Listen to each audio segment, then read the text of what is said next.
Pre, alam ko hindi ka nagda-drive sa Pinas 'no, pero alam ko marunong ka mag-drive. So, naranasan mo na ba yung tinatawag nilang green light syndrome?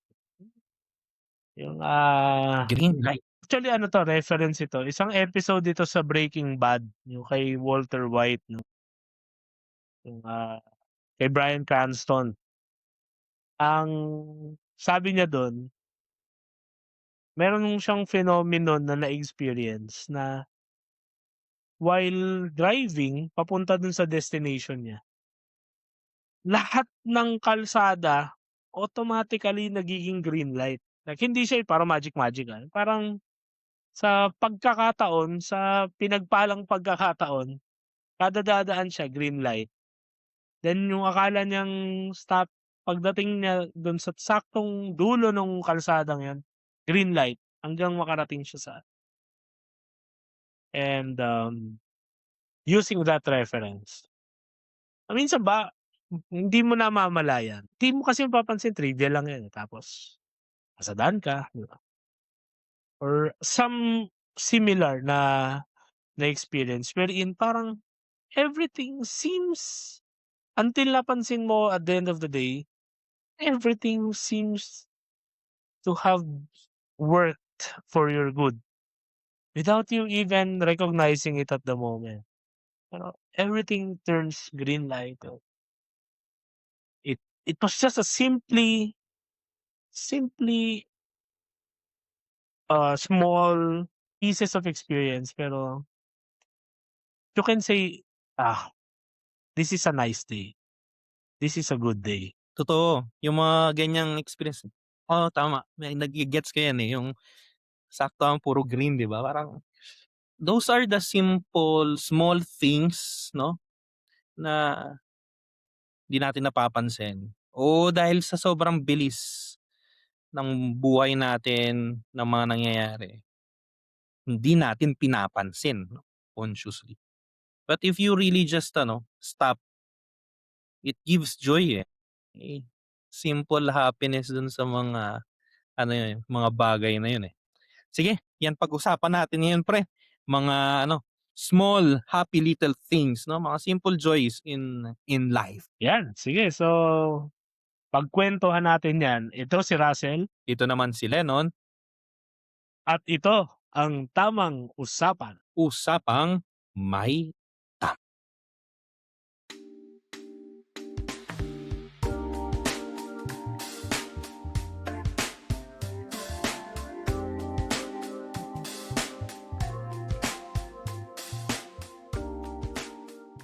Yun nga, eh, yung may kasabihan kasi sa trabaho namin na parang 'pag nag-align o naghanay ng tama ang mga tala, 'di ba, parang usually yun ang characteristic mo ng good day o ng magandang araw.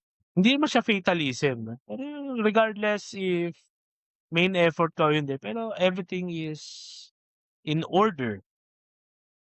Actually parang ano, eh, parang it's a very compelling argument bakit talaga may Diyos kasi if you really smell and sense and perceive order, alam mo na hindi tayo designed by random and for chaos. Anyway, paggising mo or pagpasok mo sa work, may tubig yung espresso machine, so hindi ka magre-refill, ta's may coffee beans dun or masyadong pang mayaman, akala mo mayaman, eh, 'no? Lately, pagpasok ko sa trabaho, nasa loob ako ng bahay sobrang lakas ng ulan, nung sabi ko susuohin ko na. oo. Nung bumiyahe ako walang ulan, ta's pagpasok ko ng office biglang buhos ulit yung ulan, mga gano'n, 'di ba? Simple simple joys, eh, 'no? Small things which kung masyado akong busy to recognize, hindi ako grateful. Pero times minsan mapapa-thank you ka na lang din 'no, sa taas na, salamat Lord, eh. And yun nga minsan, it just comes so trivial, yung magising nga tayo 'di ba, yung mga 'di ba, hindi natin na-appreciate. Magising kang walang sakit, magising ka 'di ba? Well, Bakit nga ba natin ito pinag-uusapan? Nakaka Naka-overwhelm na yung society, 'no? Dumagdag pa tayo sa tamang usapan. Ah, overwhelming overwhelming yung balita. Ako hindi na ako nakikinig at nanonood at nagbabasa gaano ng balita. Kasi yung balita, it has its ways to find me. So, instead na ako actively hanapin, mag-scroll ng balita, darating at darating siya sa akin.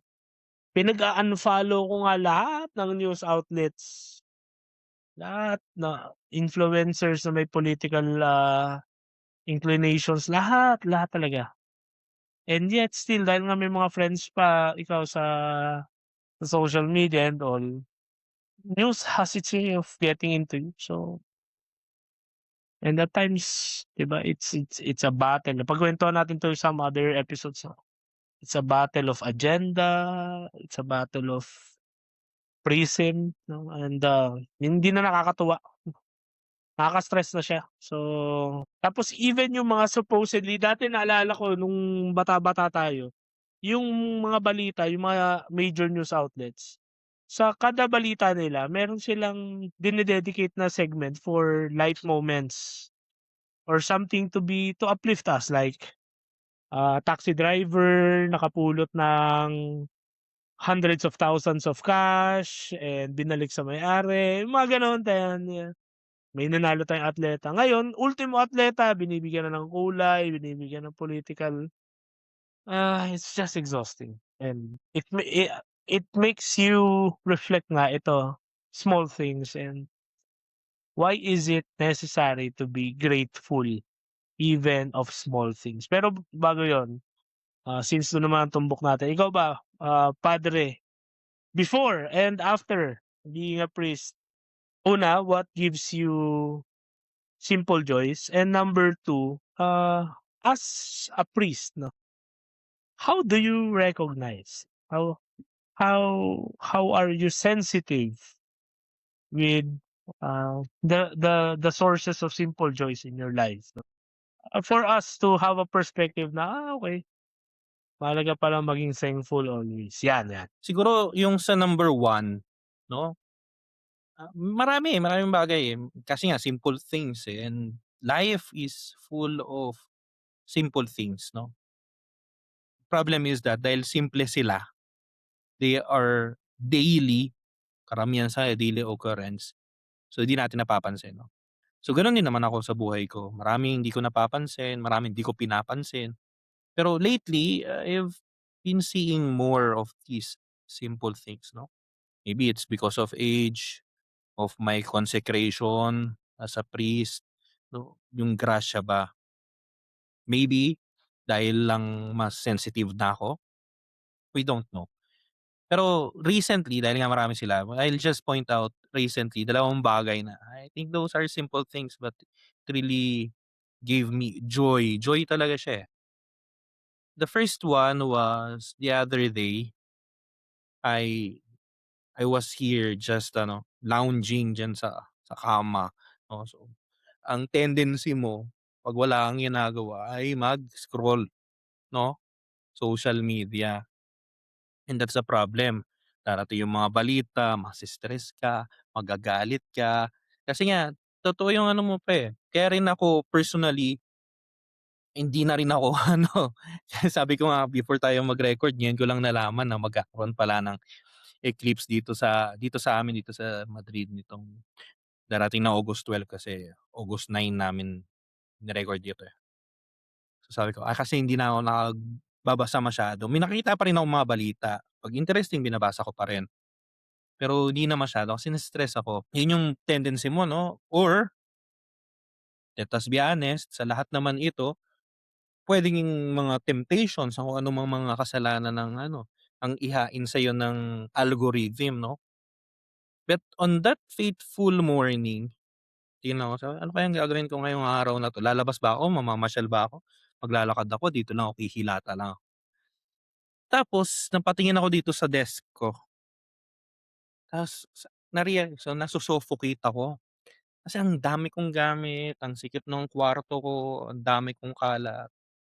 Sabi ko, "Okey, walang pag-asa na ma-organize ko yung kwarto ko na mabawasan ko yung mga gamit ko. Wala ring pag-asa na magkaroon ako mas malaking kwarto." Sabi ko. So, ire-reorganize ko na lang yung desk ko. Lilinisin ko ng konti kahit performative na linis lang yun kasi tinabi ko lang yung dust sa ano, eh, sa tawag dito, sa hindi ko nakikita. Pero hindi naman, inano ko naman sa ano, sa bin. Okey, ginanon ko naman. Pero hindi yun talagang yung linis para sa ating mga Pilipino ba talagang linis na linis. Pero ni-reorganize ko siya, pati yung mga libro hindi lang siya yung punas lang, talagang tinanggal ko yung mga libro, nilinis ko yung mga ano, aparador 'no. Tas pati yung pinakataas nito kasi yung pinakataas hindi yan nalilinis ng cleaner, eh, kasi nagwawalis lang naman yan siya dito, eh. So, ang daming alikabok, nilinis ko rin. And then after nung tiningnan ko na siya, tas inayos ko rin pala yung mga cabinet ko. So, ang daming mga papel, yung mga, siguro merong mga kasi medyo ano ako, eh, sentimental akong tao, eh. Minsan yung mga, envelope na may mga pangalan, pati ang envelope ng stipend, tinatabi ko pa rin diyan. Sabi ko, hindi pala, dapat ang tabi ko lang mga postcard, letter, 'yan, okey 'yan itatabi ko. Yung iba itapon na natin. So, nag-Marie Kondo ako kumbaga 'no. So, does it give me joy? Ang daming it gives me joy. So, marami pa rin akong gamit. Pero nung nakita ko na siya after ko maglinis, pagod na pagod ako, wala lang, it just gave me joy to see again, uy, so mamaya-maya magulo na ulit 'to pero at this very moment, I'm happy with what I've done here, 'no. 'Yun yung una. Second, ito napaka-recent, ngayon lang umaga, 'no. So, gising ako maaga kasi may misa ako sa mga sisters namin, late na ako. Bisa ko na itong aking sutana, nagmamadali ako, kinuha ko yung sombrero ko. Paglabas ko ng pintuan dun sa may, um, point na kung saan ba yung 'di ba yung doorknob, kung saan siya nagka-clock 'no, sumabit itong, string ng sutana ko kung saan sinasabit yung ano, yung fascia 'no, yung belt kumbaga. Sumabit tapos patunay na maganda yung quality nito kasi hindi nasira yung mismong string. Nahatak niya yung tela na nasa loob 'no. So, para akong tanga sumakay ako ng metro naglakad-lakad ako doon, may isa akong string na nakagano'n-gano'n sa kilikili ko. So, pag-uwi ko sabi ko, "Teka," naano talaga ako, naba-bother ako, eh. Sabi ko, "Di naman puwedeng magpapa-repair ako, mahal pa tapos yun lang naman." Ginawa ko, bumaba ako dun sa ano namin, sa labanderiya, humanap ako ng sinulid ng, karayom. Mind you, ang tagal ko nang hindi na humawak ng sinulid at karayom. And also, nung inaral natin 'yan nung elementary, home economics ang isa sa pinaka-ayokong subject. So hindi ko na-expect na magagamit ko sa buhay ko yung natutunan ko nung elementary na magtahi. Of course, hindi yun professional, eh, hindi ko nga alam kung ano yun, kung ano lang, vibes lang ba. Basta alam ko, papasok dito, ilalabas dito, papasok dito, ilalabas dito. Mukhang matibay naman, i-ano na natin, ibuhol na natin, gunting-guntingin na natin 'no. So, peachy-peachy lang siya ba. Pero nung nakita ko na okey na siya, sabi ko, "Oh, okey na 'to, ah." Parang wala ng nangyari, ako lang may alam na ano. Wala, parang ano lang, it gave me joy, it gave me happiness na, I did something ano, small, small kasi hindi niyo nga mapapansin, eh, 'di ba? Ako lang naman ang naba-bother, eh, na nasira ko siya, eh, 'di ba? Pero it just gave me joy that moment 'no. Things like that I think na napapansin ko na ngayon, na-appreciate ko na ngayon. And dun sa second mong tanong 'no, how as a priest 'no, how should we be sensitive more, 'di ba tama 'yun ang tanong mo 'di ba? How to be more sensitive sa ito, sa mga simple joys, mga happy little things of life 'no, to be thankful. Siguro one of the things kasi is that culturally, ang binebenta talaga sa atin ng popular culture is that you celebrate big things, 'no? Which is tama naman, kasal, ordination man 'yan, graduation, 'no? Those are ano, um, stages ng buhay mo, talagang ise-celebrate mo ng malaki, 'no? If you win on something, yeah, celebrate that, 'di ba? However, that comes now at the expense of other things, 'no, mas maliliit na mga bagay. And I think yun yung ano, biktima rin yun ng napakabilis nating society, ng society nating naka-focus sa productivity at sa efficiency, 'no. So maybe we just have to ano, to pause din. Siguro ang dami nating stress ngayon, eh. Dami, lahat ng bagay nase-stress tayo. Pero maybe ano, we have to appreciate those little things din. Now, those little things will vary, 'no? Maaaring mga maliliit na bagay sa akin na nagbibigay sa'kin ng kaligayahan ay hindi magbibigay ng kaligayahan sa'yo. So, you have to really ano rin, be sensitive on yourself, 'no? Ano ba itong mga ito na maliliit na bagay lang, simpleng bagay, pang-araw-araw. Yan, tama ka nga Sel, yan nga yan, eh. Makakita ka na kung nagda-drive ka tapos puro green yung mga stoplight, yun ang swerte, yun talaga iisipin mo, "Swerte ko ngayong araw na 'to, 'di ba? O kaya ano, nagsusulat ka halimbawa, ta's pagkatapos mo makita, parang ano, okey yung sulat ko ngayon, hindi ano, hindi magulo, things like that, 'no? Ang question dito is just the ano, attentiveness ba, yung attention na sinasabi ni Simona Weil, 'di ba? Be attentive sa nangyayari sa paligid mo, sa sarili mo, 'no? Live the moment kasi 'yan ang sakit natin, eh. We are very ano, kinain na tayo talaga nung hyper ano, capitalistic society na efficiency, efficiency, productivity, productivity. Yeah, good. Pero also, learn to live in the moment to appreciate the things that is happening.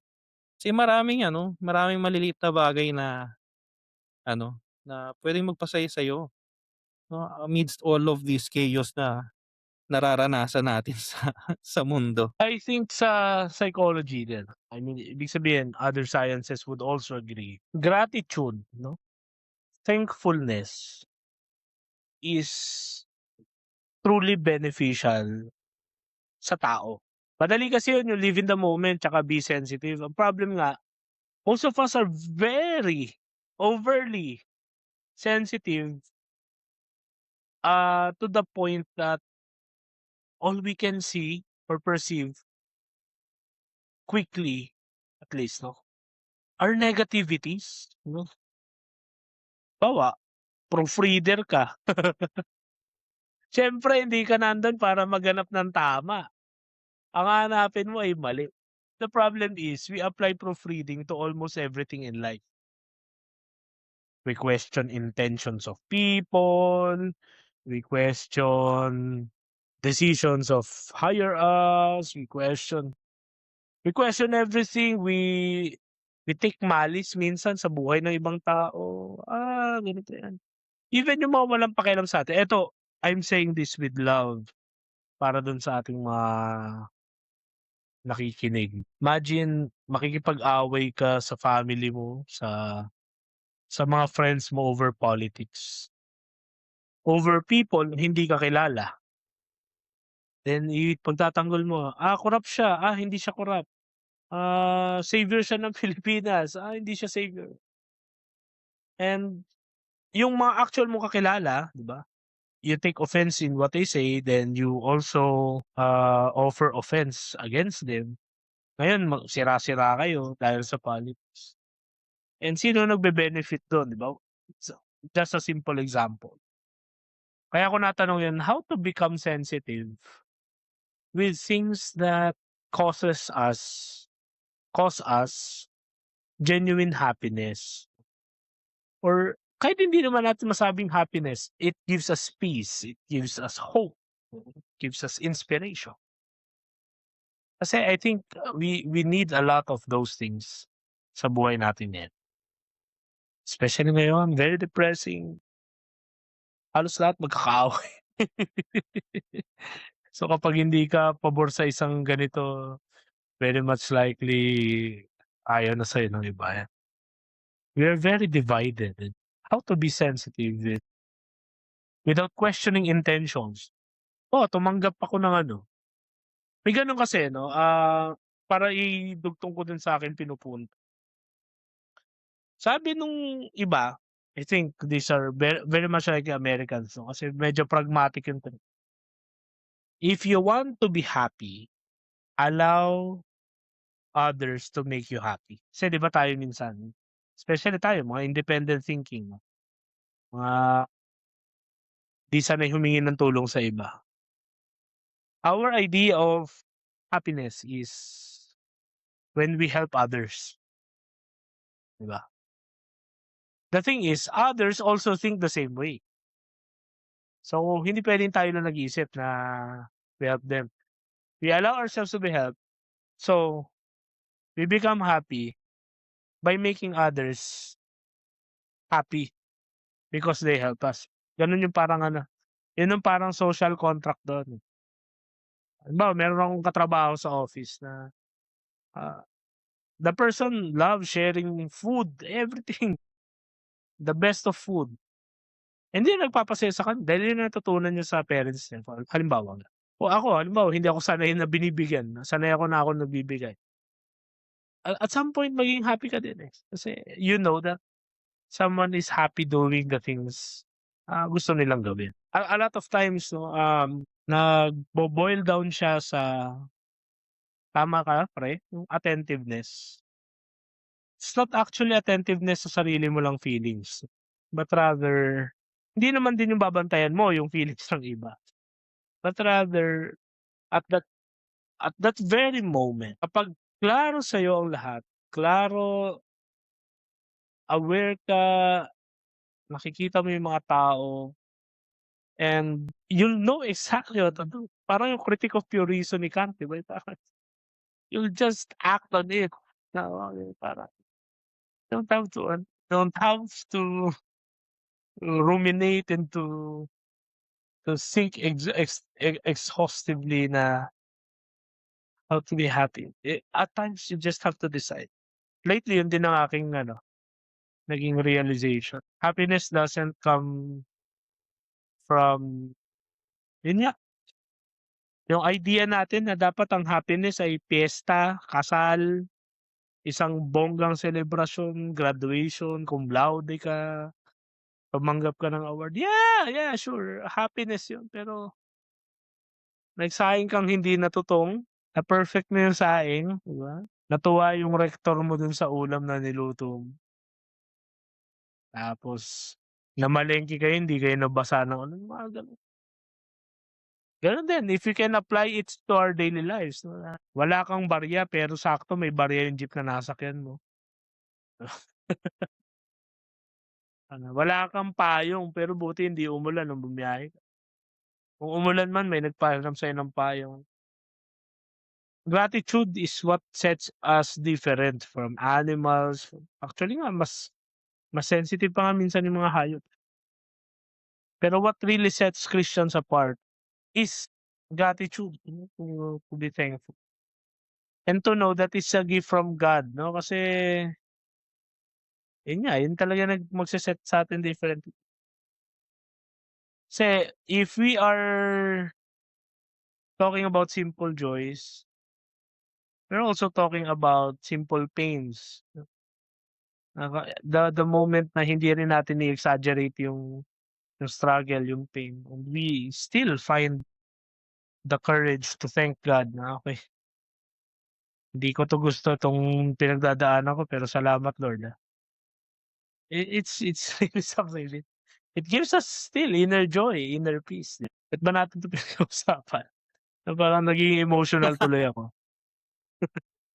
Kaya kasi looking at our ano, mga kababayan natin, yung resiliency nga 'di ba na dinadaan sa tao. Merong latest video ngayon, eh.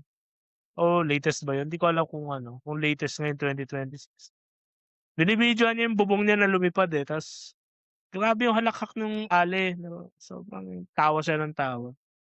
Instead na magalit, magmumura, tawa siya ng tawa na tinangay kasi yung buong panel nung bubong nila na galvanized iron.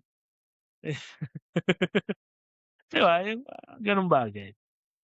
O parang napag-usapan natin 'yan one of these episodes, past episodes 'no, yung do not take things too seriously. Of course hindi naman natin sinasabi na ano, na walang kaseryosohan lang, na happy-go-lucky ka lang 'no. Pero there are things na out of your control, don't stress too much about it. I think napag-usapan natin 'yan nung pinag-usapan natin yung humor. Ganito rin actually, parang simple joys in life din yun na napag-usapan natin na ano. Pero tama, eh, kasi we stress too much on things that we cannot control 'no, because we want to have the control. Gusto natin na ano, eh, dun tayo nase-stress actually, hindi dahil dun sa ano, dun sa bagay, rather dun sa fact na wala tayong control dun sa bagay na yun 'no. And that is why making it the other way round, dun papasok nga yung gratitude, tama yung ano mo Sel, the attitude of gratitude kasi magpapasalamat ka kasi it's not because of your own, devices 'no, of your own genius, puwede na nakatulong. Pero at the end of the day, we know na there's ano, there's something beyond, kaya yun nga, nagkatagpo ang mga tala, 'di ba? Yun yung expression natin sa ano, eh, sa Tagalog, eh, 'no? Nasaktuhan halimbawa na ano, na naglalakad ka sa kalsada, natatakam ka, nakakita ka ng kwek-kwek. So, those things 'no, na not necessarily na ano, na things to post about, things to, brag about 'no. But I think ano, yun ang kailangan natin ano, nowadays. Kasi yeah, sadly, we are living in a very messed up, world situation. Sa lahat ng ano, tingin ka balita, national, international, ecclesiastical, 'di ba? Puro ano, puro negative 'no? So, madadala ka ng emotions. Yan ang pinag-usapan natin kanina Sel, eh, 'di ba, before this recording. Dati, before the advent of social media, you only have two moments in your day na makaka-receive ka ng balita, national o international man 'yan. That will be either morning, bibili ka ng dyaryo, makikinig ka ng radyo, o kung hindi man niyo 'yun ginagawa, sa gabi. Kasi bago mag-teleserye, meron munang ano, balita, 'di ba? Yung nightly news. 'Yun lang, yung time mo na makaka-absorb ka ng balita. Nowadays, every waking moment, every time that you are free, that you can peruse your mobile, may balita na darating 'no. And of course, dahil nga palaging gano'n, sobrang updated niya, of course itong mga agencies ng balita and yung mga pseudo news agencies, they have to compete with each other. So anong ginagawa nila? Ginagawa nila mas bombastic, mas agaw pansin, mas nakakapagkulo ng dugo, better kasi mas makakaano yun, eh, ng audience, eh. So dahil nabo-bombard ka na ngayon na nabo-bombard ng mga ganitong bagay, kaya rin yung sinabi mo kanina na you are only sensitive sa negative things. Kasi yun na yung laging fini-feed ng fini-feed sa'yo, eh. 'Di ba, remember what you will become what you eat, gano'n din yun, what you consume. Online man 'yan o sa kahit na ano, it will become part of you. So kung consume ng mga ano, stressful na mga balita, na baka fake news pa yung iba, that will also become your outlook sa ano, sa life in general 'no. You will miss out dun sa mga simple things 'no, na puwedeng magbigay sa'yo ng kaligayahan. I mean, highlighter. Highlighter can give you joy 'no, in your life. Magkaroon ka ng isang magandang highlighter, tapos meron kang nagbabasa ka ng libro, o kahit hindi ka nagbabasa ng libro, meron ka lang talagang nakitang magandang-magandang line 'no, ta's nakakita ka ng highlighter, na-highlight, that's ano, that's a simple thing that you have to be grateful off, 'no? And sometimes hindi lang dahil sa hindi natin siya napapansin, eh, kundi dahil napupuno na kasi tayo ng negativity. Kaya hindi na natin na-appreciate yung mga gano'ng bagay ba. Oo, realization ko lang 'yan. So, really, this episode is about that na, go appreciate those things 'no, na mga maliliit na bagay. Oh, umuulan, halimbawa, 'no, hindi naman dahil ano, hindi natin caricature-ize yung tinatawag na Filipino resiliency 'no, na well, yun din ang problema, eh, masyadong in-abuse ng mga powers that be para lang maano, eh, ma-justify kung bakit wala silang ginagawa, eh, 'di ba? Yung iba nga sinasabi, "Hindi, nang-aaway ng ibang mga kapwa nila senador, eh, nang naimbestigahan sila ayaw na ngayon, ngangawa." So, 'di ba, I mean, ah, sumama balik ako, eh, naulan halimbawa, hindi naman dahil ano, resiliency lang 'no. Pero yeah, there are people din na ano, they can still find joy even doon sa mga maliit na bagay lang. Kunwari may ano, after ng ilang araw na dire-diretsong umulan, eh, sumikat ang araw ngayon. Oh, okey, makakalabas na tayo ulit. Oh, so let yourself be happy. Minsan ano, harsh din tayo sa sarili natin, eh. Parang nagi-guilty ba tayo maging masaya? 'No, parang, "Ay hindi ano, hindi 'to conscious, hindi siya conscious na choice na ayaw mong maging masaya." Pero may gano'ng ano, tendency na parang, parang hindi ako dapat maging masaya kasi ano, eh, seryoso kasi 'to, eh." 'Di ba? I mean, yeah, hindi hindi 'yun ano, eh, hindi contradictory 'yun, eh, yung seriousness tsaka yung happiness, hindi 'yun contradictory. Let yourself be swept away by the happiness of those little things 'no, but still aware of the seriousness of what's happening in your life 'no, on other people's lives 'no. Pero it does not mean na gray na lang dapat lahat 'no. So, appreciate yan. Ewan ko ikaw meron ka bang mga ano, mga itong mga recently, mga maliliit na bagay na mga ano, that made you smile? Yeah, actually, I was imagining 'no, yung highlighter for example, yung 'pag nag-highlight ka tapos hindi pumaling, like nakuha mo lahat ng letra, 'di ba? What I think 'no, where Lennon and I are trying to drive here, overstimulated na tayo than before. And I think Tama, yeah, there's no going back 'no. Ang daming nag-aano sa atin kasi pangit naman kung sabihin natin distractions 'no, although distractions talaga yun. Pero yun nga, hyper stimulated na tayo ng external environment. The reason why I asked Father Lennon yung unang, questions kanina sa start ng episode, kasi religious sila 'no. Yung religious communities, ang origins nila ay mula sa mga desert fathers, mga ascetics. They really live, ascetic life, secluded, talagang umalis sila kaya nga Fuga Mundi, eh, they escaped the world because for them, that is the hardcore ultimate challenge to holiness. If you can really deny yourself, take up your cross, you leave the world. The religious people, like Father Lennon, they are living in somehow structured na buhay, pero in between 'di ba, yung mga kuwento ni Lennon kung if you try to imagine Lennon as a priest, then yung mga sinasabi niya na parang akala niyo mundane, trivial, it's the in between of those schedules. That's one of the things I also miss, no?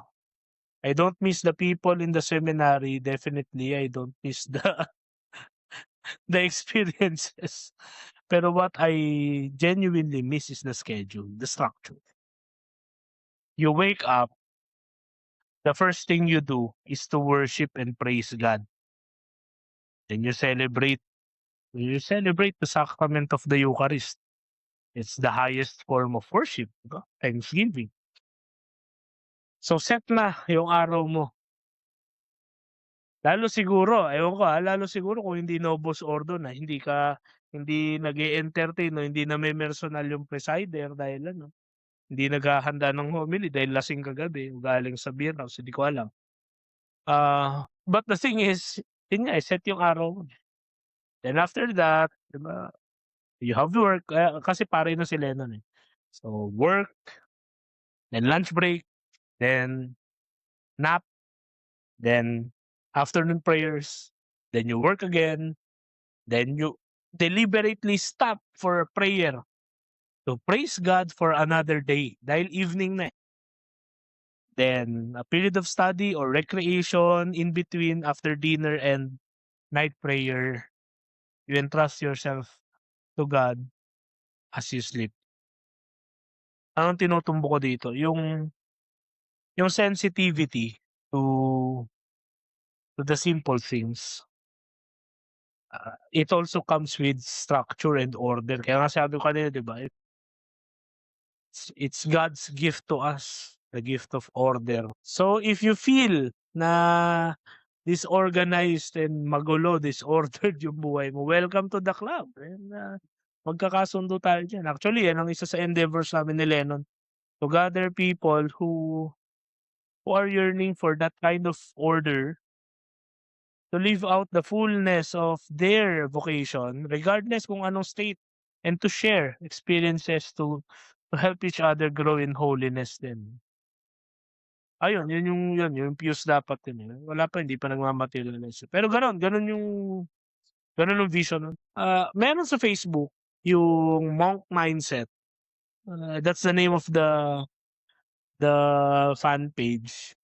If mapadaan sa inyo, try to follow. I mean, hindi siya hardcore na yung magpo-post ng mga Bible verses tulad ng senador niyo sa Taguig, hindi gano'n yun. Hindi siya gano'ng klase ng page na eh, mga they will actually try to challenge you to embrace a lifestyle of a monk regardless kung ano ka, layperson ka or secular. Kami future Mr. and Mrs. Iniisip ko rin how we can adapt yung gano'ng ano, schedule. Structure rather, structure. There's Structure, always yeah. a time for prayer, a time for yung dapat yung kain, may oras din talaga yung kain. Kasi gano'n nga, eh, gano'n sa monastery, gano'n sa seminary, gano'n sa convent. There's always a time for everything. Kasi once you get into that kind of order, everything else falls into the right place. So it prevents us from being hyperstimulated over nothing. Ang problema natin dito, we get overstimulated for nothing. Yung tipong gigising ka, ako naranasan ko 'yan when I was in DOST. Yeah, I was working sa Senate for the bills, 'di ba, the legislative agenda. Gising ka, eh, siyempre naka-follow ka sa news, and then all the kinds of news with all their agenda, with all their commentaries, 'no. One network says one thing, the other says another, then bangayan na, tapos minsan by pure temptation pipindutin mo pa yung comment section na punong-puno ng toxicity at 5 AM, 'di ba, sa umaga. Galit ka na. Point there is 5:00 ng umaga, galit ka na. Magta-travel ako ngayon, magda-drive ako. Makatan lang ako ng konti, mainit na rin ulo ko, 'di ba? Road rage na ako, eh. Ngayon paglapag mo ng bag sa desk mo sa office, mainit na ulo mo. Kasi ikukuwento mo, PI yung nag-cut sa'kin kanina, eh. Ah. 'Di ba, simple things. Ito yung kabaliktaran ng simple joys. We get, hyped, or we get, ano 'to, worked up, 'no, for nothing, and yun yung nape-prevent ng structure. Yun yung actually kaya grabe ang respect ko sa mga matatandang religious. Kasi yun nga, eh, ako when I was ewan ko sa'yo nun. I had this bizarre pattern, experience. Wala. When I was still a student, ang talagang mga naging ka-close ko yung mga talagang seniors ng community. Like nag-caretaker ako dun sa isa, yung parang most senior na nung time na yun. Patay na yun ngayon. Nung kinukuwento kasi nila na, nung bata yan hindi yan ganyan, napaka-ano yan, kupal yan, ganun, ganun, et cetera, bla, bla. Pero grabe na yung mellow nung tumanda. Hindi lang yung bagal sa paglalakad at pagsasalita, but rather yung aura mo na composed ka, eh. Yun yung isa sa mga goal nung magkaroon ka ng structure like a contemplative. That's the word. Di pala religious, contemplative, 'no? Maging contemplative ka. Although secular for apostolic societies for apostolic life din sila Lennon, pero yung yung, yung orientation and yung attitude, yung overall attitude na we are in the presence of God, it helps, eh, yung parang si Brother Lawrence ba yun? Yung paboritong libro ni Ah, Pope Leo, The Practice of the Presence of God, 'no? Kaya nga daw kino-correct nila yun na nagsasabi nung mga prayer leader na, "Let us put ourselves in the presence of God." Mali daw yun, eh, siyempre mga liberal na theologian, sabi nila, "No, let us remind ourselves that we are constantly in the presence of God." Although sa paggawa nila pagpunta ng beer house hindi na nila naisip yun, pero basically that's the thing. O kaya pag, buti kung beer house, eh, kung sa iba, eh, ganun. Eh, well, ah, ako kasi, hindi ko na itutuloy dun yung diskurso mo. Pero, um, dapat magkaroon pala tayo ng ano 'no, so kung monetize 'no, mayroong ano, yung, may mga subscriber only thumbnails, oo, Patreon gano'n. oo, mga Tas Patreon, after 'no. dark, no Eh, holds kasi 'di barred. ba, so it's one thing na yung gratitude 'no, to be thankful. Pero this time it's not only gratitude kasi gratitude is more about the attitude towards the event, eh. Pero how do you train yourself to be sensitive, to be appreciative, to be mindful? It's one thing, and you need structure for that. You don't get to be sensitive just because by will. You have to train your will. You have to discipline your will, and yun ang masakit kasi nobody wants discipline. Kaya nga yung self-discipline yun ang pinaka-absurd daw na salita kasi there's no such thing as self-discipline. Kasi nobody wants to suffer. Kasi 'di ba yun ang irony, eh. How how does it look for the future generation? Kasi ako minsan, I feel naked kapagka nakalimutan kong dalhin yung phone sa bulsa ko, naiwan ko dun sa desk ko halimbawa, then pupunta ako sa Mhm. kabilang office. Parang I feel incomplete, eh. Pero luckily, half of my life wala naman akong phones. Medyo kaya ko pa naman. Medyo may feeling lang na unease, no, pero ano yung mga bata na as early as 6, as 4, pinanood mo na ng malaking screen sa iPad mo and all the reality that they can perceive, unimaginable na wala yung devices. Hmm, So that's devices. Then the contents of those devices, mhm. na some of those things are vices. Yung mga challenge. Well, yun ang kaya kami nagkukuwentuhan ng ganito ni Lennon kasi minsan it's nice to just appreciate, 'no, to appreciate the green light moments in our life from time to time.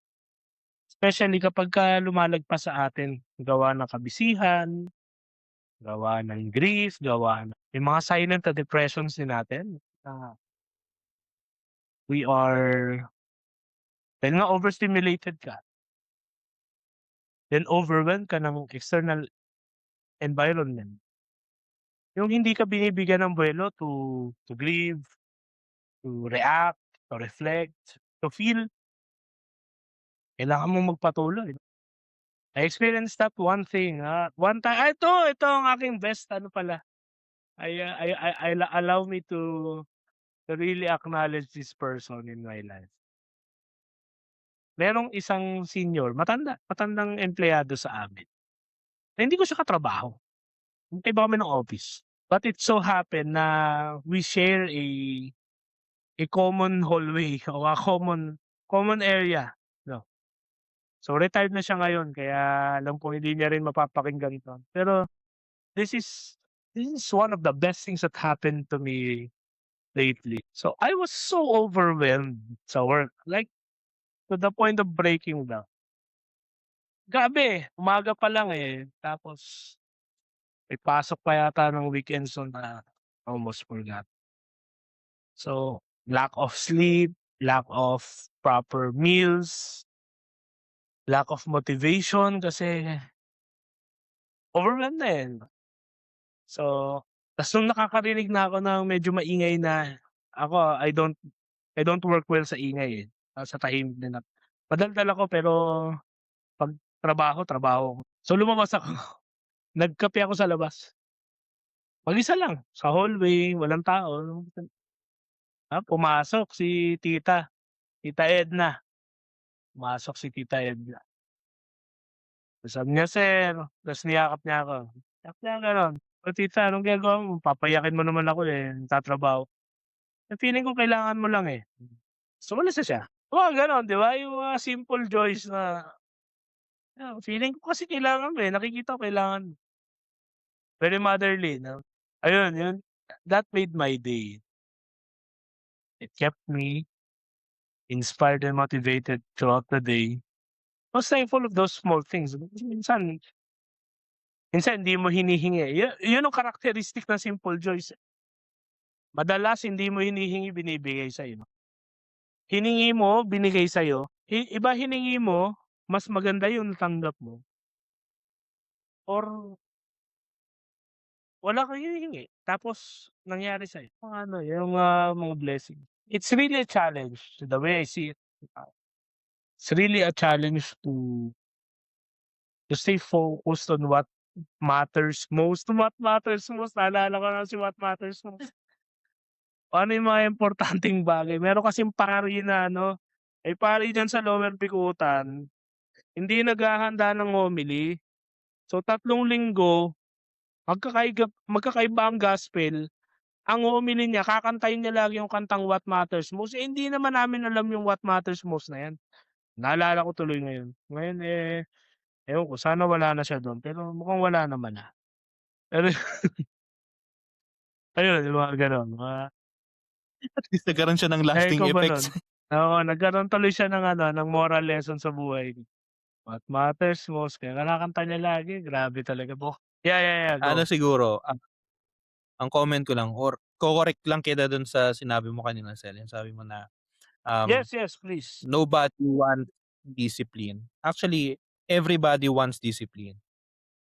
Ang ayaw natin yung tayo yung mauna na mag-ano, suffer quote unquote ng ano, ng discipline kumbaga. Kasi Puwede, parang parang puwede, security, puwede. gusto mo ng isang secure, isang maayos, organized na bansa. Pero kapagka ikaw ang inopera ng pinakaunang pagkakataon ng corruption, halimbawa, mag-cut ka ng pila, inoffer sa'yo, eh, gagawin mo 'di ba kasi it will ano, eh, give you comfort, eh. 'Yun ang problema natin actually 'no. Kasi nga hindi tayo ano, ano tayo idealistic tayo para sa ibang tao, para sa sarili natin pragmatic tayo 'no, tayong mga Pilipino I mean. And maybe that's the ano, tama ka dun Sel, eh. Baka if we really want to become appreciative of things, especially itong pinag-usapan natin mga happy little things, we have to really ano, train ourselves din 'no, discipline, not in the sense na maging rigid tayo 'no. Pero yung magkaroon ka lang ba ng ano, ng organization ba, especially sa daily life mo 'no. Yung ano, anong napaka-ano natin halimbawa, napaka-negative ng tingin natin sa mga umaalis ng tamang oras sa trabaho, eh, parang pagka-ano ka parang, "Ay walang utang na loob 'to, bakit siya umaalis ng 5:00? Eh, 5:00 yung out, eh, 'di ba? So, mga gano'ng bagay ba, those are things na ano, disiplina niya 'yun, eh, na schedule niya yun, eh, kumbaga, 'no? And maybe that's a way din 'no to really become attentive 'no, kasi kung meron ka ng, organization sa buhay mo, sa daily life mo, mas madali mong mapapansin ngayon yung maliliit na bagay na out of nowhere, yun nga, tama ka Sel, you did not ask for it, out of nowhere, dumarating yung mga consolations na yun 'no, na maybe ay nagkataon lang o Yeah, maybe, yun nga, product ng ginawa mo nung naglinis ka halimbawa, naging masaya ka lang after mo makita na maayos na lahat, 'di ba? Pero mapapansin mo lang yun kapagka meron kang maayos na sistema, hindi naman rigid 'no, flexible pa rin, pero at least may maayos ka lang na sistema sa daily life mo. Siya tama, kasi we are very, overdosed ng information, ng emotions, ng mga bagay 'no, ng mga kulay, ng mga images, lahat, buong araw 'no, kahit anong gawin natin. So, kaya at the end of the day pagod tayo, sobrang pagod tayo, hindi lang physically. Kasi normal na mapagod ka physically, kaya ka nga matutulog, eh. Kasi yun yung natural na ng katawan mo para mag-recoup ng energy. Pero nowadays pagod din tayo psychologically, spiritually, after the day. Kasi ang daming sensations, ang daming kaya ang ano ko sa inyo, triny ko once, although dahil din sa trabaho ko, so hindi ko puwedeng gawin masyado. Cut off ng social media, triny ko yun, wala akong Facebook. Instagram lang kasi hindi naman masyadong ano nun, wala rin akong Twitter kasi napakaano nung Twitter, eh, napaka-toxic nun, eh. May Messenger ako kasi, well, ito yung main communication para sa Pilipinas, eh. That was the time of my life na I'm really at the moment 'no, nagbabasa ako ng libro kapagka 'pag free time ko halimbawa may ginagawa akong productive, nagpe-painting ako 'no, o naglalakad ako 'no, kailangan ko sa trabaho kaya bumalik ako. Pero try niyo kung o kaya nung isang araw ako, sabi ko tiningnan ko yung friends ko sa Facebook, sabi ko, 900, dami naman nito, kilala ko ba 'to lahat ng 'to? So, hinanap ko, nahirapan pa nga ako kasi hindi ko alam, paano mag-trim ng friends list 'no. So, tiningnan ko yung medyo mahirap din siya kasi iisipin mo kasi ito bang mga ito ay hindi naman sa karapat-dapat ba sila, pero ang ko, kilala ko ba personally, so nakakausap ko pa ba, kasi mga kaklase mo halimbawa nung kinder. Yung iba mga kaklase ko halimbawa elementary, nandun pa rin sila sa kaya marami pa rin akong friends list. Tinanggal ko yung mga naka-deactivate na, yung mga patay na actually, ko. Kasi sabi ko, "Okey, I remember them," pero yun nga, hindi na napag-usapan natin last episode, yung takot tayo na wala na tayong concept ba ng kamatayan. Okey, yung symbolically you let go din the person, kahit sa Facebook lang. I'm happy after hindi ako happy na namatay sila, I mean, I'm happy after na nakita ko 700 something na lang. So, sabi ko kahit napagod ako kasi ang tagal, ta's iniisip ko pa bawat isa nase-stress pa akong i-a-unfriend ko, nung nakita ko 700, okey, 200 lang yung nawala pero that's a good thing na So, try niyo 'yun, kayo detoxify kayo ng social media presence ninyo. Kung kaya mong mag-commit dun sa full on na wala ka talagang social media na presence, and you would only maintain what you really need to. Ako nasa social media. This is counterproductive kasi nga, I'm saying this to you, nasa social media ang tamang usapan. May Facebook tayo, may Instagram tayo, so makakaapekto rin sa'min, 'di ba? Kumbaga kung marketing lang, sabihin sa "Hindi, mag-active kayo tapos i-share ninyo palagi yung mga clips," 'no? Pero hindi, if you can, 'no, kung hindi naman siya gano'n importante sa daily life, go, let go of it. You will really appreciate your the other things in your daily lives, 'no?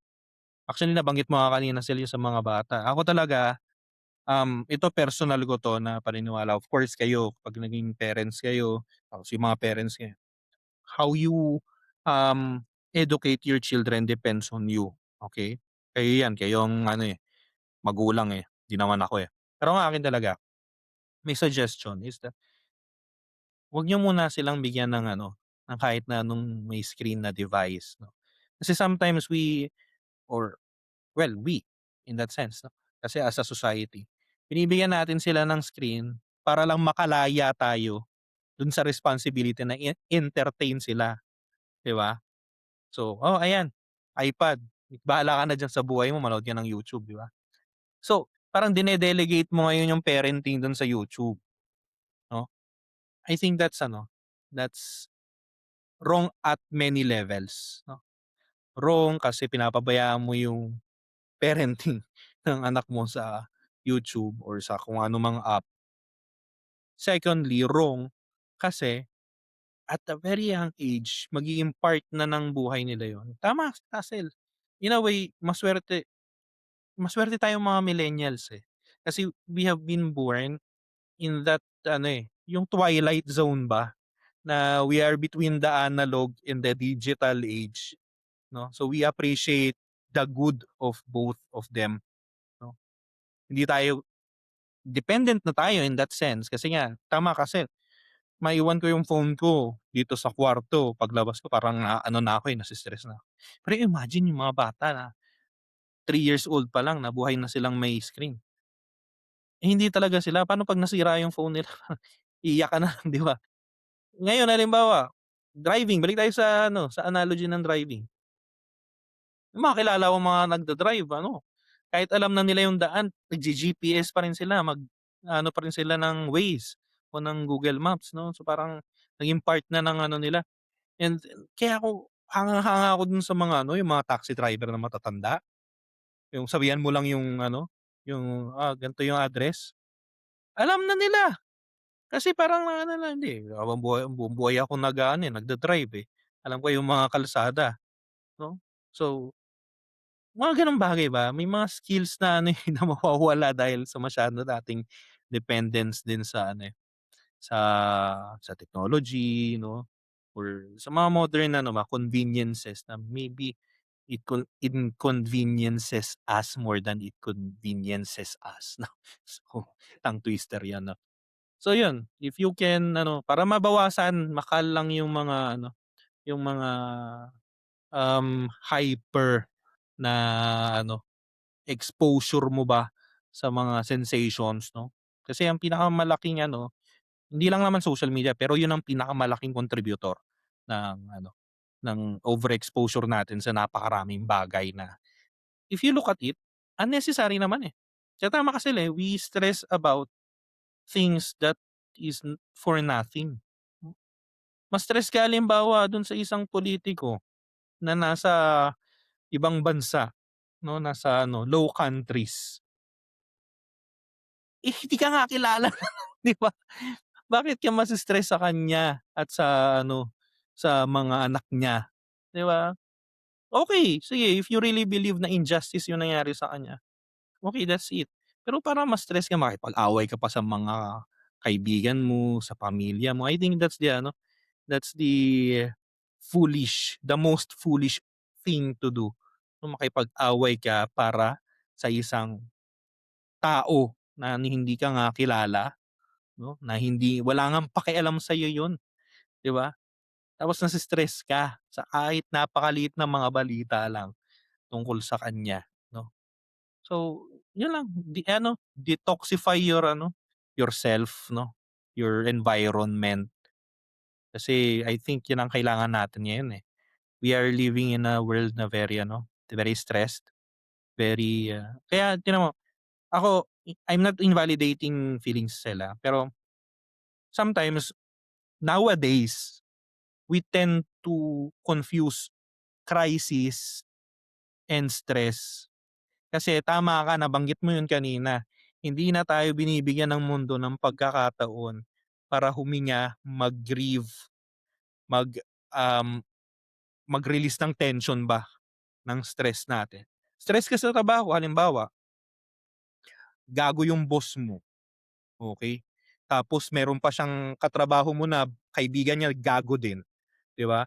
So, ginagago kayo nung boss mo, pero mabait siya dun sa kaibigan niya kasi kasama niya mag-lunch o kaya kung saan-saan niyang kalokohan kasama, 'di ba? So, nase-stress ka na dun ngayon. Siyempre meron ka pang stress sa bahay 'no, na normal 'no. May mga ano ka pa, personal stress ka pa.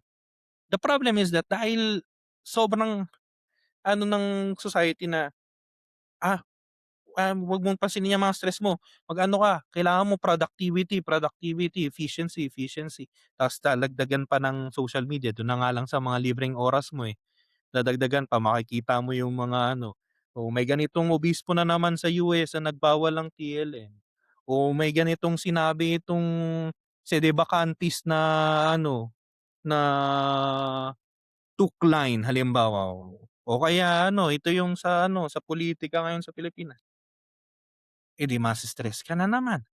So dahil doon, dahil nag-a-accumulate, accumulate, we tend to confuse na ngayon na parang nagkaka-crisis ka na. Ang akin diyan, now, I'm not an expert, I'm not a psychologist, pero I think the difference is that a crisis is more existential. Kaysa dun sa yung stress ay mas punctual, eh, mas kumbaga hindi naman normal pero mas ano siya, mas madalas siyang mangyari kasi you can be stressed sa trabaho, sa, financial situations 'no, sa buhay mo. You can be stressed about those things. But the problem is that dahil wala na tayong time para ma-release yung tension nung mga stress na yon, we now accumulate all of this tapos yung level ngayon ng tension almost the same na as a level of a crisis, 'no? And I think yun ang dapat nating maiwasan sana, 'no? So, maybe you just ano, point out sa ano sa buhay ko yung ano, yung mga puwede kong i-trim, hmm, mga puwede kong i-let go para hindi na ako mag-suffer ng ano, ng accumulation ng stress na magle-lead sa'kin sa almost crisis, 'di ba? And another help din, yung pinag-usapan natin yun, 'no, to appreciate the small little things that ano, that gives you smile, that makes you happy, 'no? Linis ka ng bahay, gupit ka ng kuko, 'no? May alaga kang aso o pusa, o 'di ba? Those things ano, mag-alaga ka ng halaman, 'no? Those things can ano, can make you happy. O may sasakyan ka, 'no, linisin mo isang Sabado, isang malinisang linis. Na ikaw yung maglinis kasi mahal pa pagka pupunta ka pa ng car wash, eh. At least ikaw kuha ka ng Joy, tapos kuha ka ng scrub, tsaka ng ano, ng hose. So, linisin mo. It will give you joy. It will oh, 'di ba, ano yun, pun intended. It will give you joy. Gamit ka ng Joy na dishwasher, 'no. So, mga gano'ng bagay ba, 'no. Ice cream, come on. Ice cream can give you joy kung hindi ka diabetic. Naku, mag-ano ka, take ka ng something, 'di ba? Oo, isang ano, kakasuweldo mo lang, go, punta kayo ng ano, ng fiance mo sa ano, sa tteokbokki o sa kung saan mang ano, restaurant, ano, 'di ba? Those things, 'no, that will make you those are little things, it will help those are little things that will give you happiness, and those happiness will really make a difference, 'no? Dahil sa sobrang bleak ng modern society, malaking bagay. Nood ka ng sine, yung sine talaga, yung pupunta ka sa cinema, yung hindi ka lang manonood sa couch mo, manonood ka ng Netflix, hindi, pumunta ka ng sine. Ibang bagay pa rin yung pumunta ka dun, eh. Yung maglakad ka, yung bumili ka ng popcorn, bumili ka ng ano, ng soft drinks, maupo ka dun, 'no, nang hindi ka nadi-distract na kasi Netflix puwede mong i-pause, eh, tapos mag-ano-ano ka, eh, mag-chat-chat ka, eh. Hindi, pumunta ka ng sine, go. It will also make you happy, 'no? Little things, little things. Yun lang muna. Nagsermon tuloy ako. Yeah, yeah, it's okay. Hindi, actually, sinubukan ko sundan pa, pero wala, ang daming mga magagandang things, and ayoko namang ma-water down. So, yung mga payo ni Lennon, it's reflexive o of the struggles na meron ng society kasi natin ngayon. And I know kung nakikinig ka nito, you're just as overwhelmed as we are. And may mga bagay na nasa control natin. Definitely ang the amount ng attention na bibigay natin and yung reaction natin sa mga bagay-bagay. Practicing the gratefulness of heart and the attention to more important things instead of being alam niyo yung nangyayari kasi, hinahatak din talaga tayo to co-react with people, 'di ba? So, nasa atin yung choice mga kapatid, to whether or not we deem it important for us to react. Hindi naman ano, hindi naman kasalanan yung ano, yung hindi ka pumatol sa lahat. Kaya sabi nga ng mga sekular 'di ba, choose your battles 'no. Hindi ibig sabihin wala kang pakialam sa so kung tulad nito bagyo at, you feel for the people na apektado ng bagyo, it's valid, it's noble. Pero yung makiki-troll ka lang sa comment section, magse-share ka lang ng mga malicious na information just to get a react for the purpose of clout. Yun yung mga ano, yun nga yung struggle. Actually dapat nilalabanan natin. So yun, ako hindi na ako magdadagdag ng mga recommendations ko, suggestions kasi marami na yun 'no. Pero yun nga, yung always know na meron tayong control, meron tayong hindi control. Yan ang sinasabi ni Marcus Aurelius, eh, sa meditations niya, eh. For Marcus Aurelius, the secret to life, Stoic kasi siya 'di ba, Stoic philosopher siya, is to know kung alin dun yung may control ka o hindi. So, kung wala kang kontrol, emosyon ng iba, desisyon ng iba, trabaho ng iba, buhay ng ibang tao, wag mo nang sayangin ang oras mo. Kung ano yung hawak mo, kung ano yung kontrol mo, yun ang i-master mo. And while you are expecting the worst, you are preparing for the worst to happen, hindi dahil pessimistic ka. Kasi hindi ka rin naive, 'no, para hindi ka mabigla. Kasi hindi naman all flowers and beauty ang mundo, eh, kitang-kita naman natin sa social media. Para lang hindi tayo mabigla. Pero still, it's not bad as a Christian, it's not bad to look deeper and to always look for the traces of the infinite. Sabi nga ni Levinas, kung hanapin mo yung mga bahid o yung yapak ng Panginoon sa bawat galaw at bawat taong nakakasalamuha natin sa mundo. That kind of sensitivity is something inherent for Christians. Makakita ka ng taong grasong natutulog diyan and you remember Jesus Christ. Hindi yan ano, hindi hindi yun mainstream na katuruan. I mean hindi yun mainstream na pino-promote ng mundo, pero the very sensitivity na you feel for that person, wala kang magawa, hindi mo siya mabigyan ng bahay, pero alam in your heart may kadamay siya sa pinagdurusahan and you pray for them. It's something it may not change the world, but it change your world. Kasi every time you see people like that suffering, you are more and more aware that suffering of Jesus continues throughout until the end. And totoo yung sinabi niya kay Judas niya sinabi yun, eh. Mga mahirap kasama niyo yan hanggang sa huli, ako hindi, 'di ba? So that kind of sensitivity. Ayun, kung kayo, share niyo naman sa inyong, mga kasama or may mga time kayo, find time to ano, to share what makes you happy lately, 'no, and what keeps you happy. What are the things that make you happy? To your partner, to your family, so they can know. Who knows, 'di ba? They might have a surprise for you, you'll be happy to. And may nagustuhan kayo and gusto niyo i-share kung ano nagpapasaya sa inyo, feel free to share sa comment section. Meron din kayong tanong o gusto niyong pag-usapan namin ni Father Lennon, feel free. Welcome na welcome kami to entertain your queries, your suggestions, your recommended topics. We're just here and we remain committed sa pagiging background noise lang ninyo, no? We don't want to add any more aggravation or more stress. So, if you feel like you need or you want a background noise, feel free pindutin ang tamang usapan diyan sa don't worry, hindi naman 'to monetized, so hindi kami nalulugi. Nagge-gain pa nga kami. Yeah. So, 'yan Facebook, Instagram, halos lahat ng platforms ginawa na ni Father Lennon.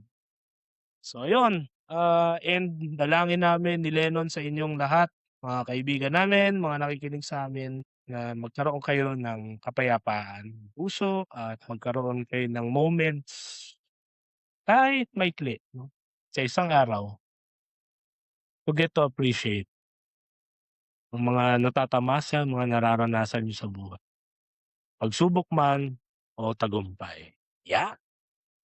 So yun dito muna tayo. Ano Padre, meron ka pa? Wala na. Teka, if you are feeling overwhelmed, ang suggestion ko, yung prayer of serenity. Search nyo na lang. Madali yung makita. Yun lang. Ngayon, oo. Sige, sa susunod na episode muli magsama-sama tayo sa isang namang, kulitan at kung ano ang pinagkukuwentuhan na naman. Muli ito po si Russell Ito naman po si Lennon, at ito ang Tamang Usapan. usapang may tama. Yeah. Yo Bye-bye.